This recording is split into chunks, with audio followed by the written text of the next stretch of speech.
Now at 6 o'clock, Northern Kentucky police have released new video in an Amber Alert case, and police are still trying to find the man responsible. Plus, a popular drug used for treating the flu could be hard to find. We'll have the latest on that report. And Lexington police have issued a golden alert for a 10-year-old girl overnight. We'll have the latest on that search. Tracking, alerting, protecting. This is WKYT This Morning. Well, good morning. It is Saturday, December 20th. I'm Sean Moody. Thanks for joining us. And I'm Whitney Wetzel. I saw a couple of flurries out there on my way to work this morning. Yeah, had to, clear the windshield off a little bit. Nothing too bad, thankfully, but we'll find out if there's any more coming, I guess. Yeah, let's go to WKYT's Mike Linden. He's in the First Alert Weather Center. Good morning, Mike. Good morning, Sean and Whitney. As the old song goes, it's beginning to look a lot like Christmas, but maybe they want to change the lyrics to that song because it's starting to feel a lot more like Christmas as well. We're looking at some flurries to our north, very light, nothing that's really going to accumulate on the ground. You could see them on the windshield, as Sean and Whitney mentioned, but nothing that's going to really pile up on the ground, even to our neighbors along the northern border there.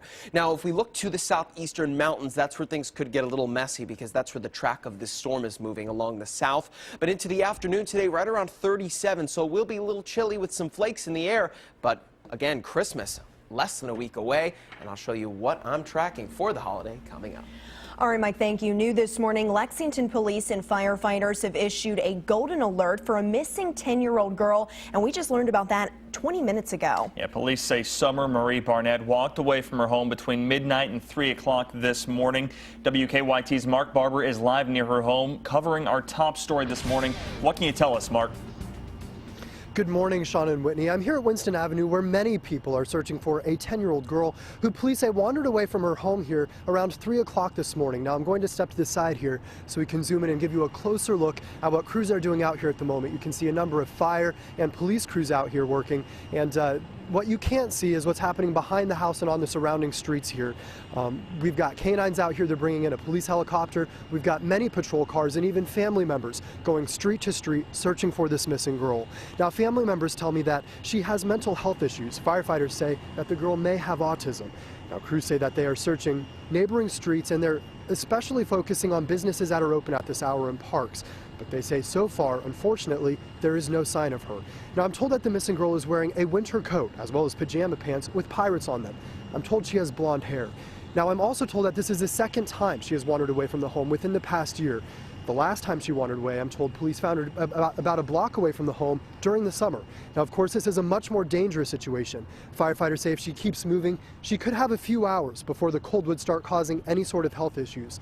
Now, family members that I spoke with this morning, as well as firefighters, say they are very concerned about this. They say as they're searching for her, they just hope that they can find her before anyone else does. Live in Lexington, Mark Barber, WKYT. All right, thank you, Mark. Police have released new surveillance video of the man who they say stole a car with a baby inside. Florence police say the video comes from the Marathon station in Fort Mitchell, where the car and the baby were found. Police say they're still trying to find the man. They say he stole that car from a gas station 6 miles away in Florence on Thursday. That theft triggered an Amber Alert. Police say the baby, 20-day-old Henry Flores, was not injured. We're learning more about the victim in Lexington's latest homicide. The Fayette County coroner has identified the victim as 30-year-old Joseph Ramon Parker. Police say someone shot Parker on Augusta Court Thursday. Police have issued an arrest warrant for Javon McGee in connection with that shooting. He's being charged with murder. A Carroll County clerk is accused of stealing thousands of dollars from the city. Police arrested Ghent City Clerk Robin Powell yesterday. They say between July 2012 and now, she wrote city checks to herself. Police say the checks were written for amounts between $105,000 and $180,000. Powell has been charged with theft by unlawful taking. Lawrenceburg police have issued an alert about a phone scam. They say someone is calling people in Lawrenceburg claiming to be a police officer. The caller tells them they've missed jury duty and there's a warrant out for their arrest. Police say the caller then tells those potential victims in order to avoid going to jail, they have to send in a money pack card with a certain amount of money on it. Police say this is just a scam and you should just hang up the phone on that caller. We have an update now on the Centerpoint project in downtown Lexington. Construction started on Monday, and we're learning both large tower cranes are up and running, standing more than 25 stories tall. Developer Dudley Webb says the smaller cranes were removed Friday morning. Over the next 2 to 3 weeks, crews will install plumbing and electricity, then put gravel and concrete on top of that. The blasting part of the new Circle Road widening project will impact another road this weekend.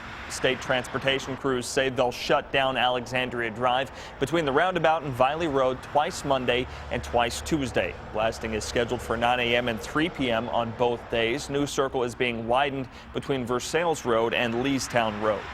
6:05 on WKYT this morning, and this week, Governor Beshear and First Lady Jane Beshear played the role of Mr. and Mrs. Claus, handing out gifts at Kentucky Children's Hospital. The Beshears went up and down the halls handing out dozens of presents to sick children on Friday.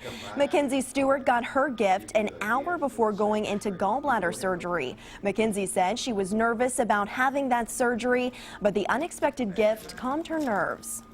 It gives me something to think about besides my surgery. And what do you think about your gift? I think it's pretty cool. And Mackenzie received a jewelry box that she can decorate when she gets out of her surgery. Very nice to see. Yeah, absolutely nice to see. Bringing a little bit of brightness to what they need there. Yeah. Well, it's that time of year. It's the brightest house in the neighborhood. That's right. A Lexington family's home is all decked out for the season, complete with thousands of Christmas lights. Take a look here. While it is a fun way to celebrate the holidays, it also has a much more important meaning for this family on Wyndham Hills Drive. The Lee family says their lights are for 32-year-old Larry Lee, who went missing 3 years ago and never came back. He always wanted to be home. You know, in the last few years of his life that he couldn't be due to his mental illness. I just wish that I could see him here and share it with him. Lee says he has 4,000 lights up this year that he put up all by himself, and he plans to double that number next year. Looks pretty. Yeah, nice tribute. Yeah. Well, it is 6:07 and WKYT This Morning is just getting started. After the break, Cuba's new diplomatic thaw with the U.S. could mean a visit from the country's top leaders. That story, plus a look at your headlines, up next. And a U.S. military official speaks to the media about the Army's protection for Santa. That story coming up. And boy, it is chilly out there as we get started this morning. Sub-freezing, and we are tracking some flakes, but will they stick around for the holiday next week? I'll show you what I'm tracking coming up.